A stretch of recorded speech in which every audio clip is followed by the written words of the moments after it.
All right, hi everyone. I want to talk to you today about how to do a career pivot. Now, I use that word pivot for a very specific reason. If you just listened to the introduction that I did with Neil, you will realise that I am a ballroom dancer. So I teach beginners and wedding couples, but I also compete myself. My partner is actually a professional. So yes, a bit like the professionals you see on, we call it Dancing with the Stars in Australia, or Strictly Come Dancing if you're from the UK. And one of the things that we do in dancing is a pivot, right? And that's that ability for a dancer to move into a different direction by turning their body around a central point. And that's generally done with one foot on the floor, right? So you have one foot on the floor and you use the energy of what you're doing to actually change direction without stopping. Now, the reason that I talk about a career pivot and not a career change is that change to me implies that you have to come to a stop and then get started again. And what happens is you lose all the energy, you lose all the momentum that you've got going on. What you've really got to do in doing if you talk about traditional career change is, remove all the things that aren't working, release your attachment to all the old ways of doing things and replace them with all new ways. Now, I don't know about you, but I find that to sound like a lot of hard work. Instead, I find that a pivot and all the principles that go behind it, which I'm going to go through and explain to you, is more about engaging your strengths, embracing the successes you've already had and using them to help you, and also enhancing what's working for you. Now, to me, that sounds a whole lot easier. Just to make a minor correction to actually achieve a really big shift in your career. So what I've done is looked at how, as a dancer, I do a pivot and seen how I can actually apply that to your career. So there are 5 parts to the process that I talk about. And I run coaching programs for people on this, or you can do a self-paced course around it, which obviously goes into a whole lot more detail.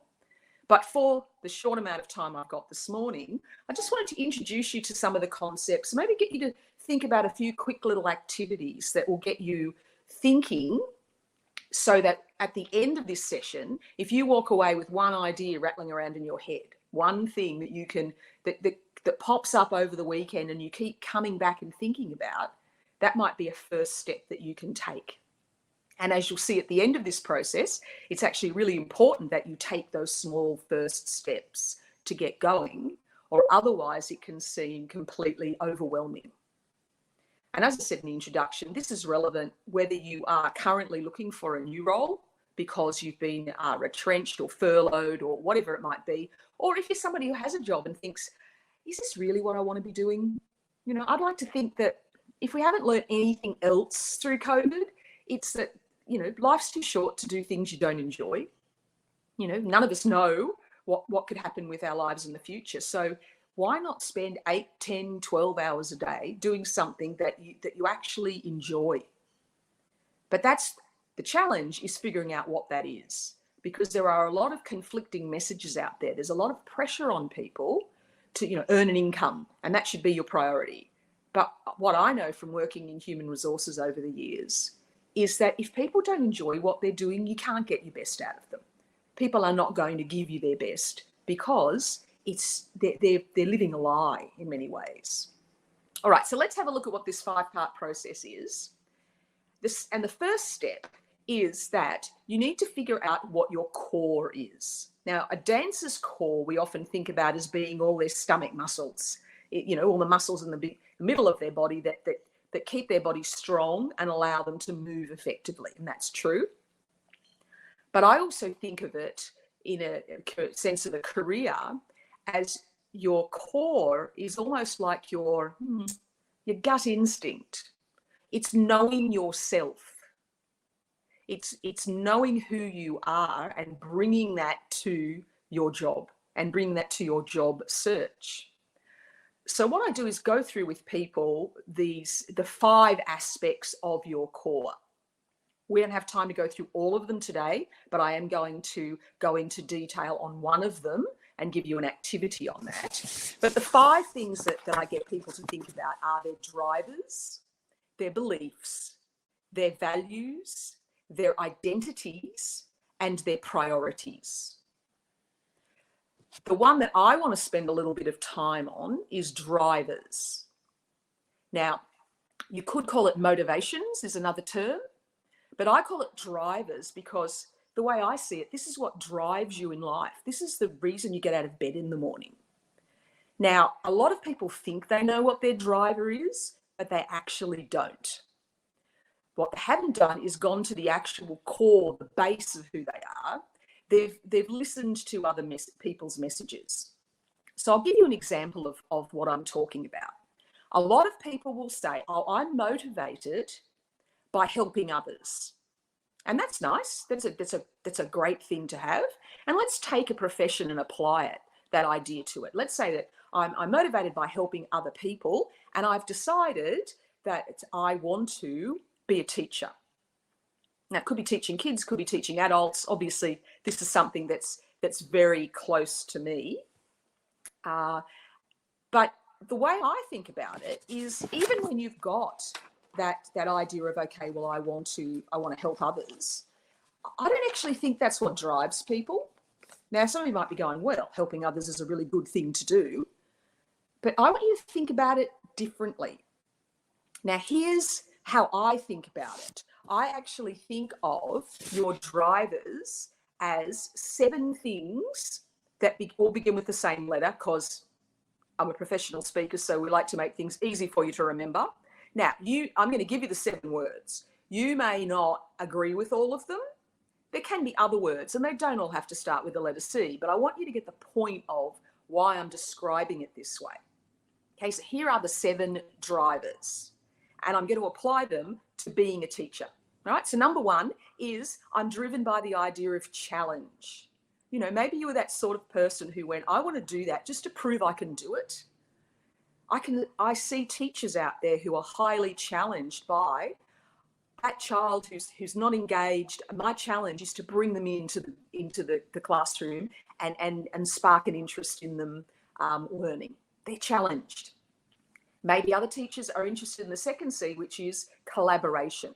They love helping people collaborate and being involved in collaborations. Now, teachers today, maybe not when I was at school, maybe not when you were at school, but if you have children, you may see that the classroom is far more collaborative nowadays, with children exploring what they're learning and collaborating with the teacher to come up with solutions and to learn things, right? The third one is compassion, right? A lot of teachers are very compassionate, particularly if they have disadvantaged students, and they like to demonstrate that compassion by working with children. Some are there for the connection. They need to be connected to other people and connected to a community. The next one is contribution. They want to feel like they're giving something back to society.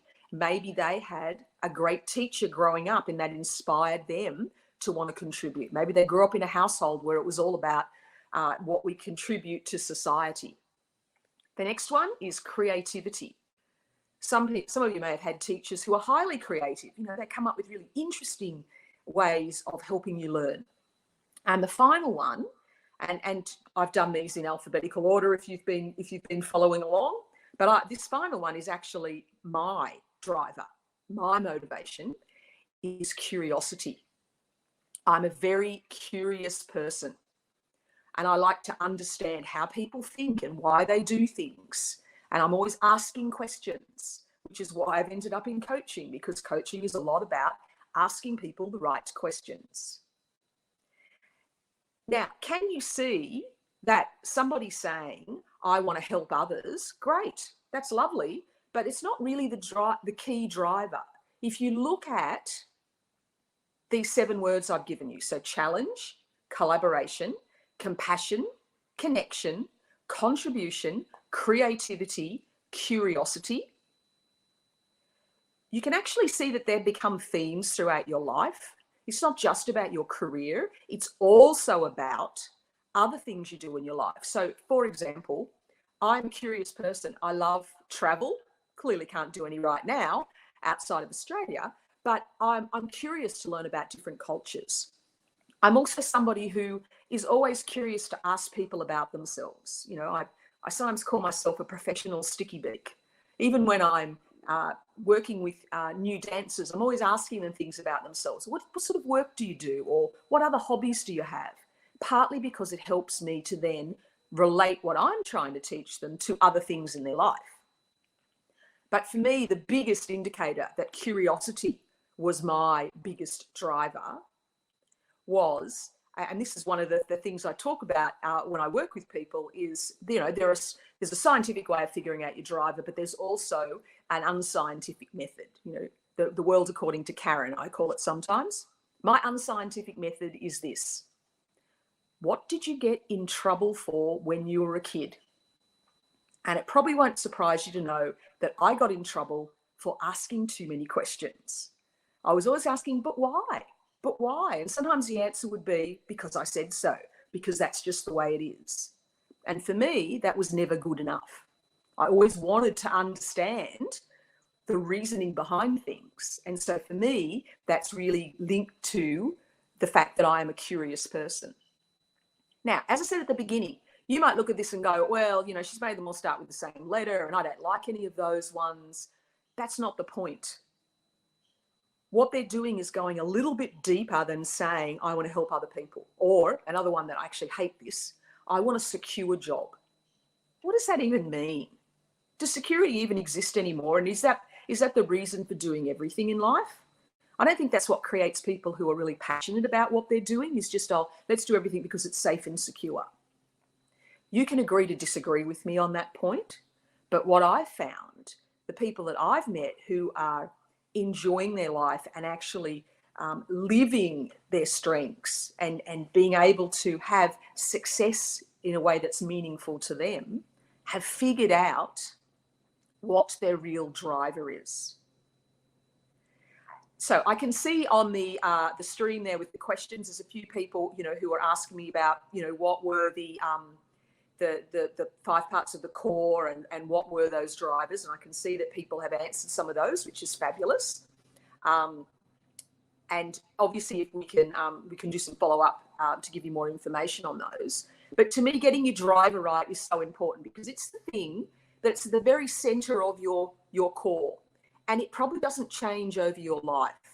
Now, your beliefs can change, your values can change, your identities certainly change. I look at that identities one in particular, that if you'd asked me, when I was much younger, was I a sporting person, I would have said, absolutely not. But if you think about it, I am now technically an athlete. Dance sport we're trying to get it in the Olympic Games. It's a very physical thing to do. So my identity is completely changed there. And the final one, priorities, they definitely change. We've seen a lot of people's priorities change in the last 12 months or so. So to me, drivers is the one constant. It's that thing that when people think of you, that's what comes to mind first. So I want you to go away and think about, well, what is your driver? I'm a big one on journaling. I'm sure somebody in the last however many hours has mentioned journaling to you. Start thinking about it. Start writing some things down. Think of stories from your past that might give you some hints as to what your real driver is. Because when you go for an interview, when you're out there in the market using your LinkedIn connections or whatever it is you're going to do to get a job, or even if you're starting your own business, if people can sense that you have that really clear driver, you are far more likely to succeed. You're far more likely to take things to the next step than if you're really vague. Now someone here has put that they haven't covered journaling so far. Oh, that's really good. We might save that for the question time. So if Neil's listening, can we come back to that and we can talk a bit about journaling, because I've got some ideas on how I get my clients to do it. Absolutely. Yeah. Yeah. So thanks for the heads up. Alex, I think, wrote that one. You'll notice I'm wearing my glasses for this. That's because otherwise I can't read any of the comments on the screen or the notes that I made for myself. Okay, so we've talked about step 1, which is the core.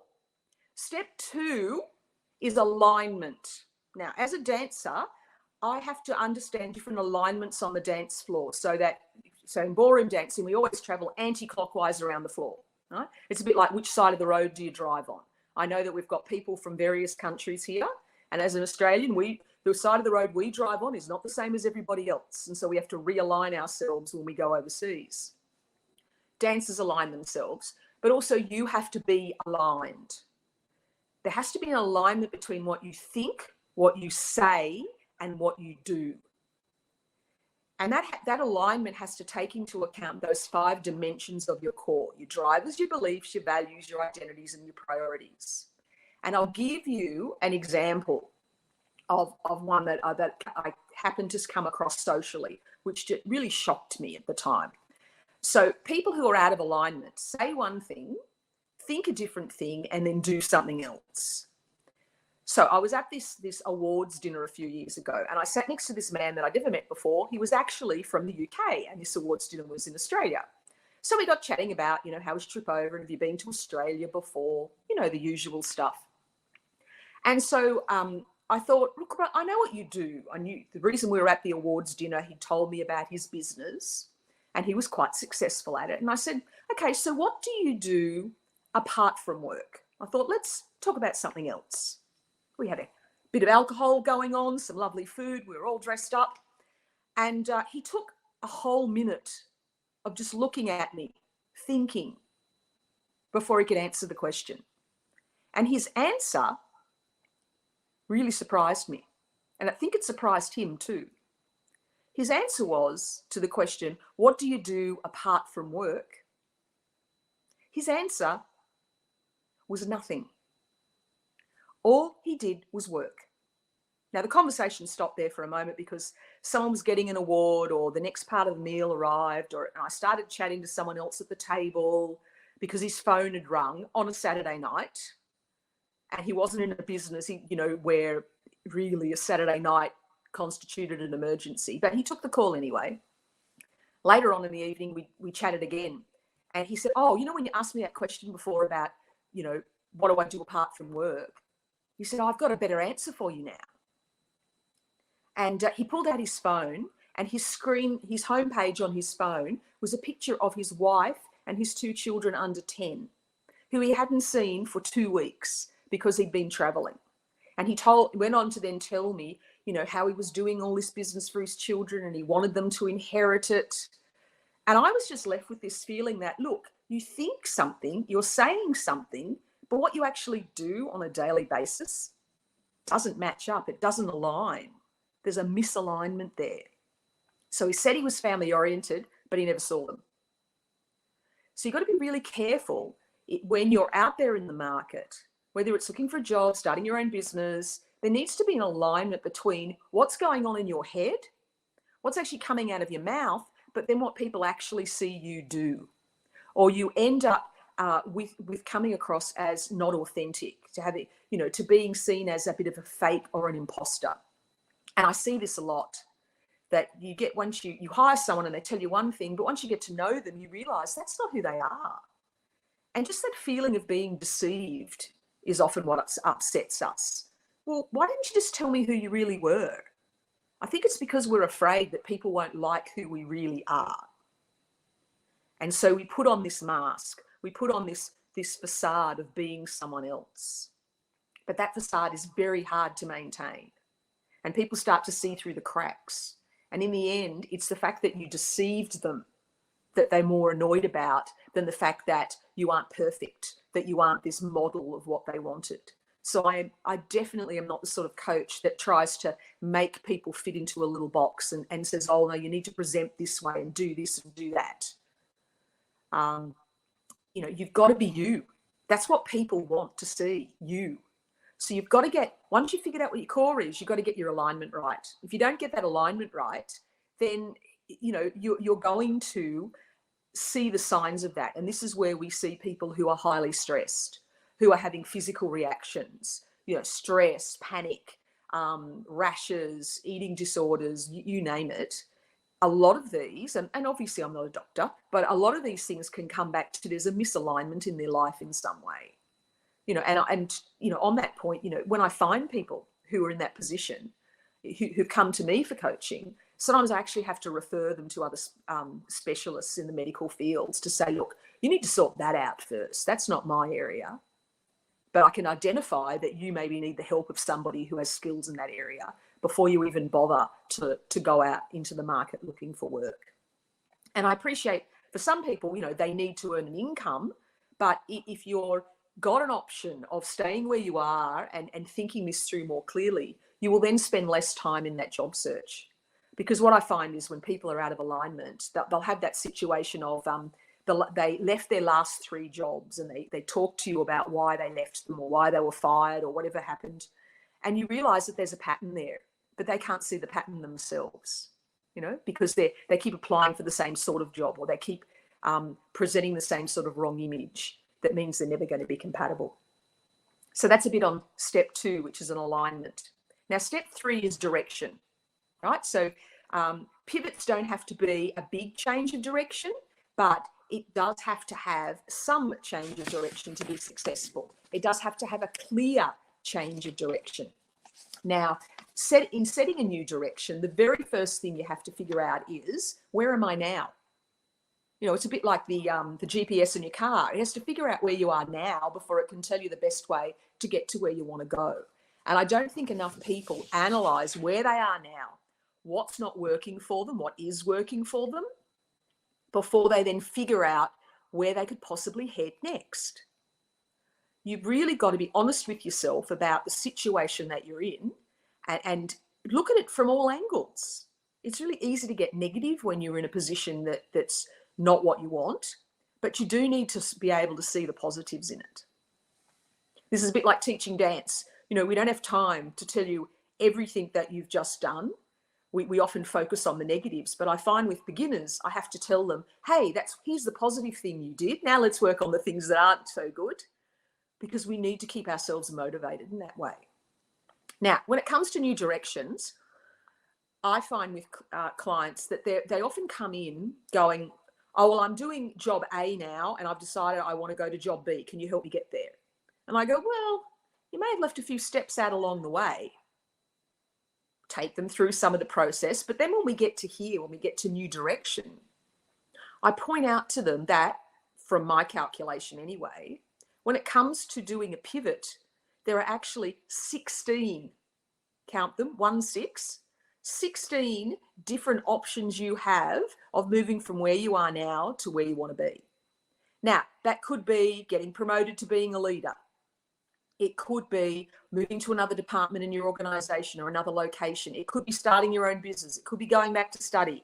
I could go on and on, right? But I have come up with 16 different options. And what I get people to do before they actually take off in a new direction and put in what we would call too much sunk costs. Oh, I've already started that course. Even though I don't like it, I better finish it because I've already done half of it.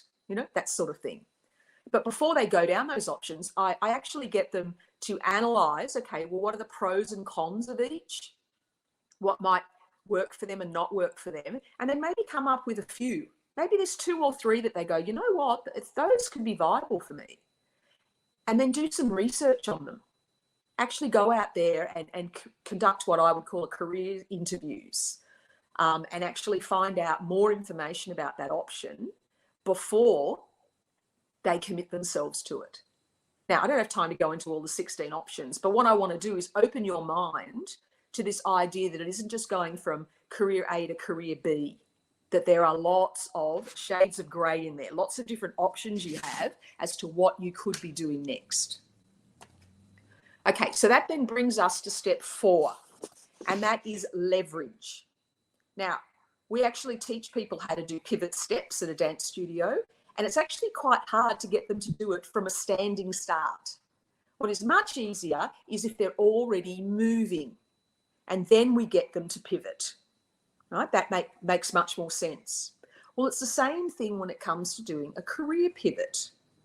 You actually want to use some leverage, right, to get you into the next role. And that leverage could be your existing skills, your experiences, and your contacts. So most of us don't realize how many different skills we actually have. Even if you just were to say, okay, what are your communication skills? There are dozens of different angles to communication. Are you good at public speaking? Are you good at written communication? Are you good at negotiation skills, and I could go on and on. So even within one skill set, there are many subsets. And I think you need to understand what are those transferable skills that you're bringing from job A or career A to career B. And being able to analyze them. And this is, again, where the journaling helps, to really sit down and go, well, how would I explain this to somebody else to say, hey, I'm not from your industry, but this is how the skills that I have can help you. Now, I've been self-employed for over 20 years, and I've worked in a whole range of different industries, ones that I've never had exposure to before. Everything from, what was it? Well, I came up with a metaphor the other day for this. It was everything from funeral directors to strippers. Now, you might think I'm exaggerating there, but I have actually worked with all those groups and lots of other ones in between. And I always came into the situation saying, hey, I haven't worked in your industry, but maybe not in those two examples, but in a lot of the examples I have, I could be a potential customer, or I'm a member of the general public who has an opinion of your industry that I can bring to help me understand you better. Plus, if you can't explain to me why you do things a certain way, then maybe you're just trying to justify a bad behavior rather than having a good reason behind it. So there are lots of ways you can sell that idea of your transferable skills. The same with specific experiences that you've had. You really need to unpack all of those. I know here in Australia, if you're applying for government jobs, that you have to answer selection criteria. And I help people do this all the time. And what they're often looking for is real life examples of when you have applied your skills to a situation. Not just, I've helped with a project. Well, what type of project? What was your role in it? Who else did you work with? You really have to unpack all that so that you have that information ready to go when someone asks you. And then, of course, there are the contacts. Now, I know a lot of people on here have talked about using LinkedIn or using the informal networks, so I'm not going to go into that one just now. So you leverage all those things that you've got. And the final step, step 5 in doing a pivot, is momentum. So what you want to do is when you've starting to do your pivot, you actually use quite small steps, not huge steps, right? So dancers don't actually take big steps. They just know how to use their body to get the most out of whatever step they're taking. The same with doing a pivot and changing direction. There's no giant strides because you can't maintain it. Your body simply won't allow you to do it. What you need to do is use small steps. Small steps, though, used in the right way. Now, this is where I think it has a lot in common with a job search, because you don't need to do anything enormous to start with. All you need to do is get started with small steps. What is one thing that you could do in the next 24 hours that would get you in the direction of a career pivot? Not necessarily, yes, you can list out every possible step you could take, but what's one thing that you could do? And it might just be writing down all the ideas that are in your head. Because sometimes when you write it down and you read it back to yourself, you think, maybe that didn't make as much sense as I thought it did. Or, maybe I was being more negative about that situation than I needed to be. So I know my time is going to start to run out here. And look, I could talk about this for, the entire hour. And I know that we of course will have some questions going on. And I like to interact with people rather than just talk at you. So I'm going to leave it there with my 5-step process. And I want to put that challenge to you to say, what is that one thing that you might have got out of listening to what I've said, either whether you're listening live or you're listening to this on a replay? If there's one thing that I've said that resonates with you, that's the thing to work on first. Go away and start taking action, no matter how small, to get that career pivot started. And you'll be amazed that if you follow those 5 steps, how much more successful you can be in a shorter period of time. So Neil, I think I'm going to leave it there for me putting out information. I'm now curious to hear some questions or comments from people. Obviously, there's a whole lot more behind this than what I've presented, but let's go with that. Fantastic. No, that was really, really insightful. Thank you so much. I love the analogy. I really do. Even down to it's really hard to do a pivot unless you're moving first. taking that as an analogy from dancing, I was like, you've really thought about this. You really gone into detail thinking about the, and I absolutely love it. And the amount of similarities between the two is crazy. I love it. Yeah, and look, I've used metaphors in my work for a long time. I've talked about a great leader being like a great gardener. I've also talked about challenges for leaders being like driving a car. Mm. And I find that metaphors stick with people.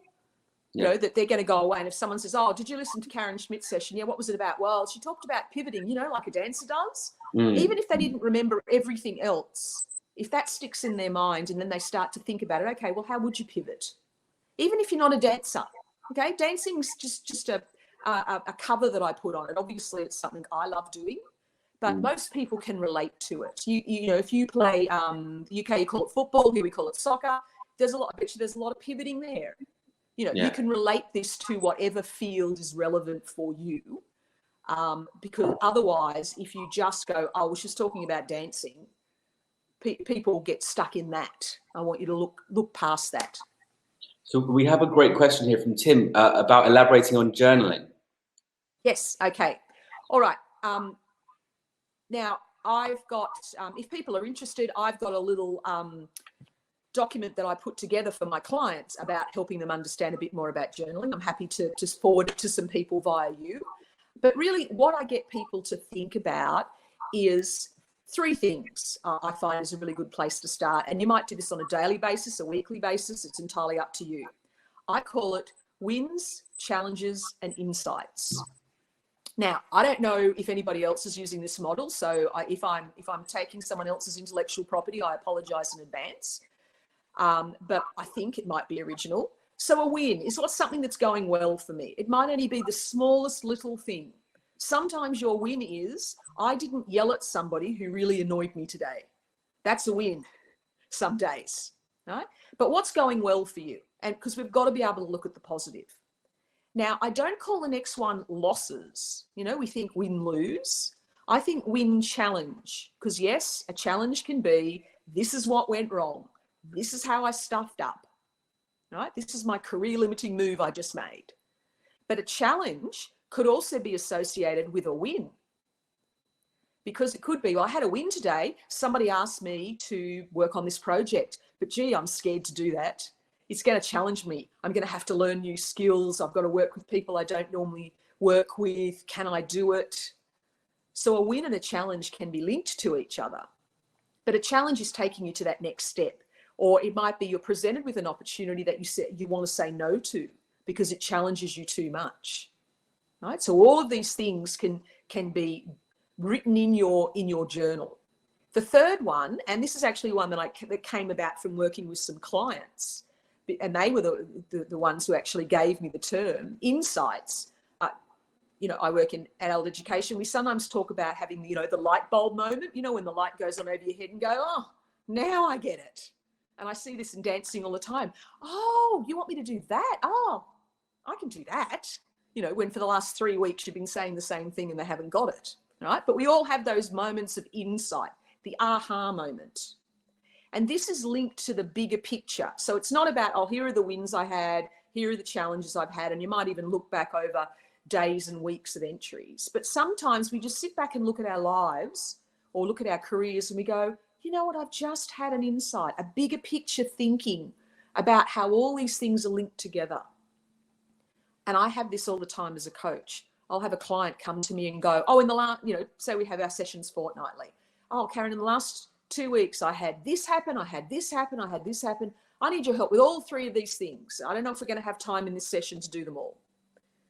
And I'll have listened to them describe it all, and I'll sit back and I'll say, you do realize they're all the same thing. You've got one thing you need to work on. It's just manifested in 3 different situations. Really? Let me, talk you through it. And then I just describe what I heard and they went, oh yeah, I've only got one thing to work on now, and then I can apply it in all these different places. So obviously when you're working with a coach, they can help you get some of those insights, and they can also help you analyze your wins and your challenges. But even if you aren't in the position to do that, you can still do it yourself. Because I find if you don't have some structure to your journaling, if it's just, you know, the old cliche from a movie, dear diary, you know, and you write down everything that happened in your day, it can become just like a done list. Here's all the things I did today. When really it should be about analysing what's going on, how you reacted to things, how they're impacting you. Particularly if you don't feel you have anybody to talk to, the act of writing it down firstly gets it out of your head, so you're not stressing about it anymore. And often when you go and reread it, and I've done this, I've written stuff down and reread it later and gone, gee, where were you when you wrote that? You know, your head wasn't on straight, or, oh, gee, you were having a good day there. You can actually start to analyse yourself. So that may not give every answer people were looking for with journaling. As I said, I'm happy to share some more ideas, you know, on the sorts of things you can write down and, you know, some questions you can ask yourself. But we probably, you know, don't have time to go through all of those right now. Yeah, no, I think that's fantastic. Yeah, and anything that you don't want sort of propagated out after this, I'm happy to send all that around. We have a question here from Robin. Karen, how do you turn the negative of no direct experience to the benefit of offering a new insight or way of doing things? Okay. So I talked a little bit about this before when we were looking at transferable skills and really putting your mind to how am I going to show how skill A helps me in area B.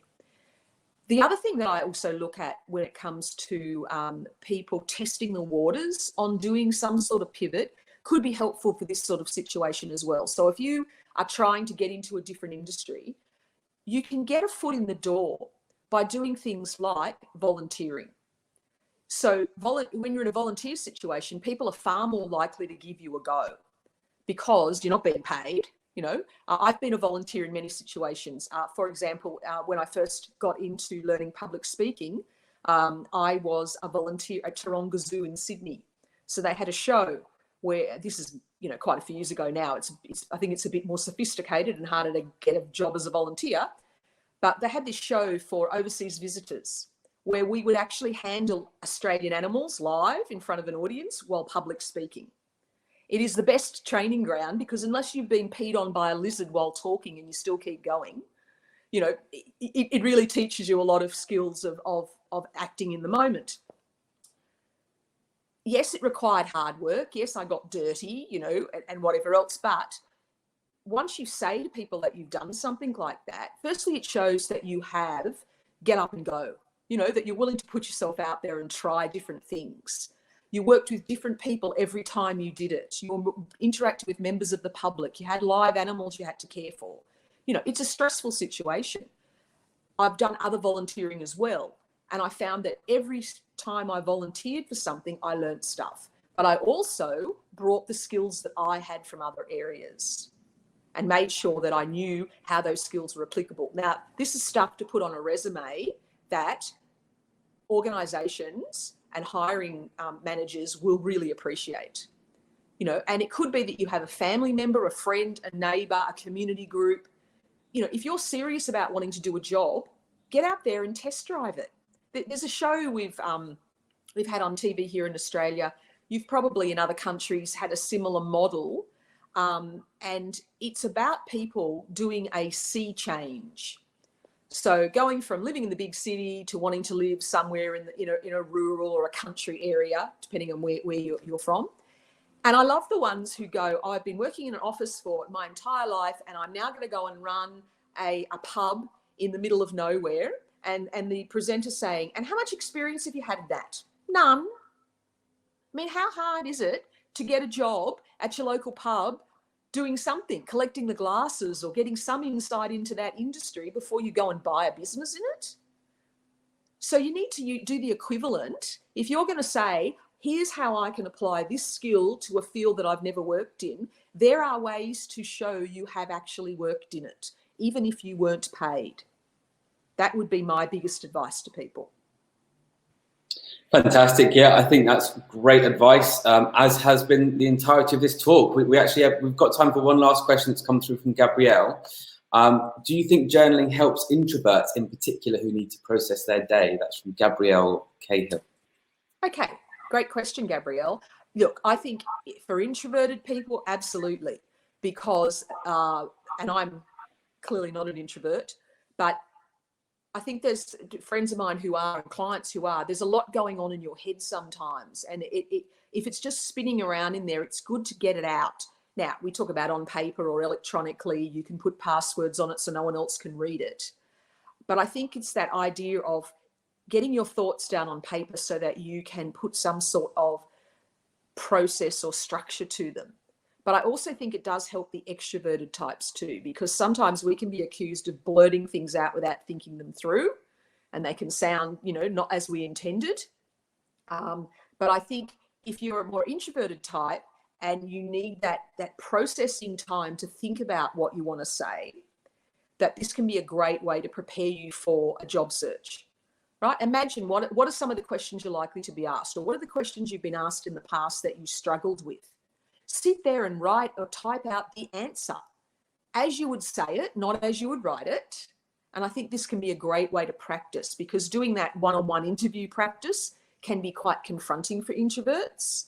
But I think if you've done a little bit of your own by journaling it, that will help you to get your thoughts together and see how they sound to other people. So it could be, once you've written it down, then say it out loud and imagine, well, how would other people react to this? Great question. Yeah, and fantastic answer. Really good answer. Thank you so much. Just before we head off, Karen, how can people find you? Okay, well, you can go to my website, karenschmidt.com.au, and you will find further information there on some of the different programs that I do. But you can also email me via that, or find me on LinkedIn.